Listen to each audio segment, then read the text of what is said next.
That's my technician. That's my go-to technician. I do not dispatch based on the fair share method. Everyone, takes their turn. If this technician has excelled in a certain area, as a dispatcher, that's something that I would know. I would know that this is what they're really good at, and I'm going to make sure that I'm taking advantage of that. That he's going to be able to go out there and be the best technician for that customer, provide the best service for that customer. So you're telling her what I'm saying, what I'm thinking, but my pure motive is I really wanted to be able to provide the best technician, the best possible service for that customer. And I can only do that if I intimately know what each and every technician can do, what they're good at and what they're not good at. So do not select the program if it gives you more, if it cannot filter out and only give you one call at a time, and let a human being give the next call to the technician. If it can't do that, that's a waste of money. You just wasted however much money it cost for that program, that app. Just a frickin', you just threw it in the wind. It was it's going to cost you far more to have that program than it would have. The value you could throw if you spent $8,000 on our program, you just throw it away because you're going to lose $8,000 in a week by doing it the wrong way. Yeah, it's also a waste of very talented people. The talent that you have at your companies. You're telling somebody that really this machine can do a better job than you can. And that's just really not true. The people that you have there, if you train them, as Mike puts in all the training, if you continue to train them on their jobs and what they're going to be able to make your business far more successful than you could ever dream, because they're going to keep those things in mind. So even I was thinking as Danielle was speaking, Danielle, the CSRs, they're kind of this ears, of the company, and your dispatcher, they're kind of, the brain of the company. They're the control center, the command center. I was actually thinking Danielle's more like the heart of the company, being that that area is so emotional and you're trying to connect with your customer. And then you have this dispatcher, they're just like the command center. They're out there, everything kind of gets filtered through them, and they're out there making all these different decisions, the best decisions that you could possibly make for the company. So if you put them on this kind of, you're using a machine to replace them, you're really kind of losing out on what this person's going to be able to do for your company. They really have the ability to take your company to a whole nother level. And every company has two customers. One is your actual client, and Rick Picard yesterday sat at a meeting and got up and said this. Just finish the sentence. Rick, stand up for a second, if you would. Rick, who is your number one customer? The customer that provides you the most money, who's that one? Who's number one customer for you? My service techs. They're my customers. I service them. So the salesperson, the number one customer he has is his service techs. And so if we're not treating that customer just as good as we treat the other customers, what's going to happen when we start treating the best customer, which is your service techs, Rick? They provided how much? He sold almost $6 million last year. How much did they provide you last year? Over half. So over half of the $6 million was provided by service techs. So if you start treating those people like second citizens, who's our most important customer, what do you think they're going to do when they start trying to place orders with our business? These people are responsible for placing orders and booking more calls. That's what they're doing. Over half of his productivity was from internal. It wasn't from an external customer, right? So what would happen if we start treating them like just the machine will give you your call? Don't talk to us. We don't want to talk to you. What message are we sending there, guys? Greedy bad.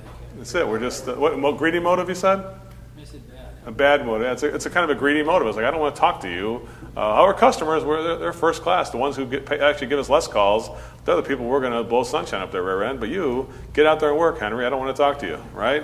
Secondly, is this dispatching? There's something good though out of it has emerged.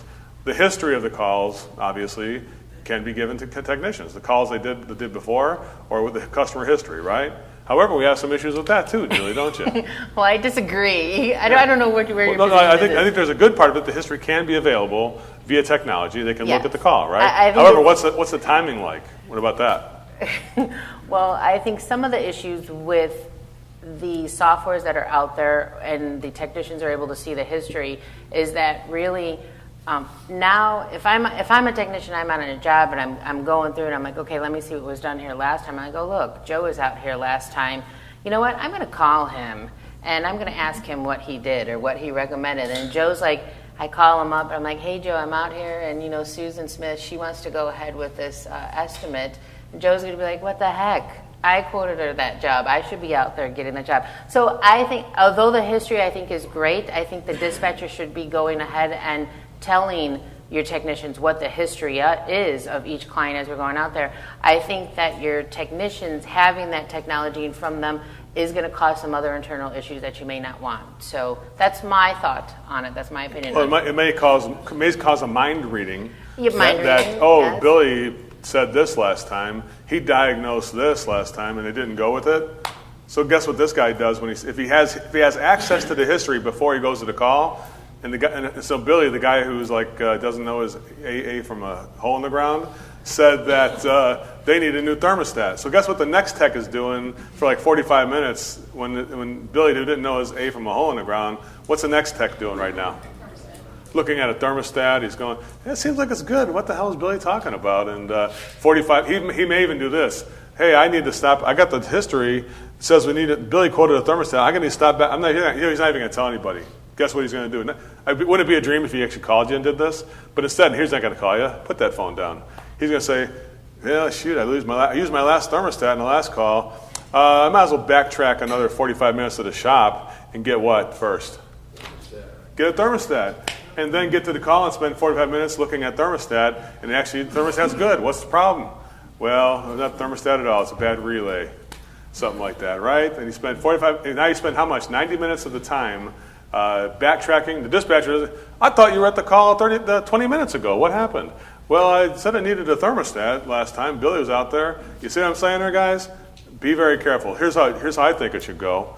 I think it should go, the communication by calling the dispatcher, like Julie said, and getting it from her. If you can't do this one thing, you have to be able to filter that history, and then when the technician needs it, press a button that supplies the history at that moment. So now the technician has access when they need it, not when they don't need it, because they do not need that history before the call. If you go to the call, anybody who's gone to total immersion, what's the one thing I want you to focus on when you go to a service call?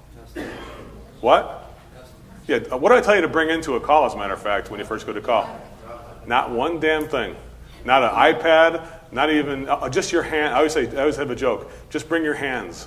That's it. There's no paper, no pen. I want you to 100% focus on the customer and the conversation. And by having that iPad and the history, now the guy's got another tool to sit there and play games with. And it says right here that Billy said you had a thermostat. Yeah, I know, I probably do. Let's take a look at it. Well, now we're 45 minutes to an hour. He's trying to prove that Billy was right. You know what I'm saying there? It's just a freaking mess. This is how technology can kill us. So what should it do? It should provide that information when the dispatcher presses a button and says, now you can see the history of this customer. I'm going to send it to you, or I'm going to give you access now at this point. That's what I feel it should do. Julie's even more so saying she'd like to hear the technician give it to him personally and give it to him, because she should kind of ramp up the expectation. See, a computer can't ramp up the expectation, but she can. She can say something like, well, Bill did give this thermostat thing. The customer had an interest. It says right here in my notes. So don't forget to at least put that thermostat in the option, because the customer did request information on it last time he was out there. So even if you got something else, make sure you at least talk about that and ask the customer about that. So she can now kind of coach on the fly, if you will. Right, Julie? Is that the kind of thing you're talking about? I can coach, I can filter, so the amount of information that I'm giving him, is just dependent upon me, as opposed to just giving him, who knows what we type in when we're typing stuff in. I mean, we're trying to type as much information in there, but sometimes we don't get it all in there. Sometimes we put a little too much information in there. So I like the idea of being able to filter some of that information to the technicians, and then I also like the idea of being able to coach them. Even more so, let's go over our scenario. Let's say you had the history in there, and let's say you had your CSR was very dysfunctional, and she wrote something like this: customer very angry, we missed the scheduled time, very upset, never reschedule again. Right? That's in your notes on the. Now he's looking at the history. He goes, "Holy cow! Well, we're supposed to be." He sees the call time supposed to be dispatched between 2 and 4, and now it's 7. What do you think his attitude is like going to this call right now after he saw those notes from that history? Huh? What do you think that's like? Holy cow! This guy's gonna be PISSED. I can't even say it because that's just too blue, right? But that's what I'm saying. He's going to be like, why even, guy, I just got to get the hell out of this call. He's going to be a different kind of technician. He's not going to try to connect. not going to try to give him his heart, not try to have the emotional investment. His goal is just to get in there and survive. Let's just get in there, hope he doesn't kill me when he sees I'm this late, type of thing. Just forget the options. Just try and survive this call if I can. Maybe even do it for free under warranty. So they build it up in their head. He'll be so pissed when he sees me. I'm going to have to frickin' just do this for free and not even charge him give him any options. You know what I'm saying? That's how technicians are. They mind read and they do this kind of stuff. So this is why it's an important factor. History is a good thing, because you do want to know what the access to past presentations, what opportunities existed. However, it's a bad thing because why? I think it should be able to be filtered. And I love the idea of what you said before about the coaching. That's such a big part of it as a dispatcher. I mean, you don't get too overly excited. You don't, sound too dull about the whole thing, but there's this middle ground there that just allows you as a dispatcher to speak to a technician in a way that kind of builds up this anticipation for them and hopefully gets them a little, just like you play the music for me or you clap for me when I'm coming up on stage. That makes it a whole heck of a lot easier for me to walk up here and do what I need to do in front of all of you for the first time ever. And that's what I feel like I do every time I would dispatch for a technician. I'm like his audience. I'm like out there. I'm his little cheerleader, giving him a little applause, building him a little up, giving him some inside information I can so that he's going to go out there and be able to, again, provide that best service that he possibly can for the customer. And, we've seen I've seen three great people. You, Danielle, and Nicole over at Cole Service. So in the last 3 days, I had some really great experiences seeing three people I know that do the same thing, that this is an integral part of their job, that the production is much higher when you have somebody who's able to suggest, coach, coddle sometimes, remind that you're a great technician and people love you. All the things that Danielle did and people like Nicole and Julie and hopefully your dispatcher does to make sure that the guys have the right mind frame going into a call. And as Rick said before too about, his technicians are his customers. That's really a dispatcher works the same way. So customer service is taking care of your customers. Your dispatcher is there to take care of your technicians. And if you can't do that for them, how can you expect them to go out there really and take care of the customers then at that point? And I'm going to go through these a little bit. Never Yeah, rush. you better speed it up. Wow. Number one, never rush technicians. That goes right back to the multiple calls. If you gave somebody 4 calls on their iPad, they'd be like, okay, I got 4 calls. That's 2 hours each. I want to get home at 4 o'clock tonight. So that means I got to get these done in about an hour and a half each, and I have time for lunch. So now he's pacing himself and moving through these calls faster. Giving them that information, again, too many calls up front, makes the guy say every call is going to be an hour and a half. So now his goal is not to do good service. His goal is to get through these calls. How many of you have a dispatcher? That's their goal. Their goal is not to make sure it's a quality dispatch. Their goal is, I got to get these calls off the board. Is that the purpose of great service? Is say, get these calls off my board so I have nothing left to do today? Good service is what? Taking care of a client, one client at a time, and that's all we can do is do what's in front of us right now. We cannot do anything about the future. We can't do anything about the calls that are coming up. What we can do is give this one client a world-class experience, and then do this for them, give them that gift, and make an emotional investment in this client to give them our best service. That's what we can do, right? So number 2 is never rush technicians. What can you do? You can do something if you want to find out what's going on. Ironically, if I said a technician was on a call for 3 hours, how much money do you think I would be making in that, Julie?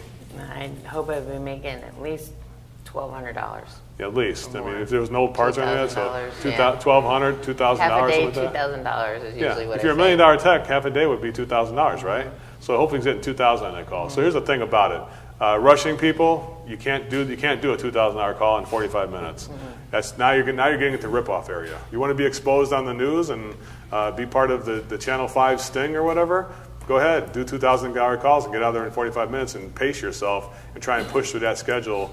That's why the schedule is not, having that schedule available is never. So what can we do to find out what's going on out there in the field?